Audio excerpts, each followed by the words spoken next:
பழனி முருகனை இன்றைக்கு பல பேர் படாத பாடு படுத்துகின்றார்கள். யாரையோ மகிழ்விப்பதற்காக, யாருக்கோ தாம் கைப்பாவையாக மாறுவதற்காக, சிலரை தங்களுக்கு வசதிப்படுத்தி கையில் எடுப்பதற்காக பழனியை கையில் எடுக்கலாமா?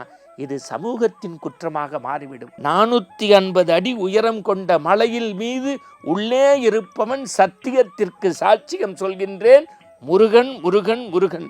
697 படிகள் ஏறி பாதம் நோக வருகின்ற முருக பக்தர்களினுடைய அவச்சொல்லுக்கு நாம் ஒருபோதும் ஆளாகக்கூடாது.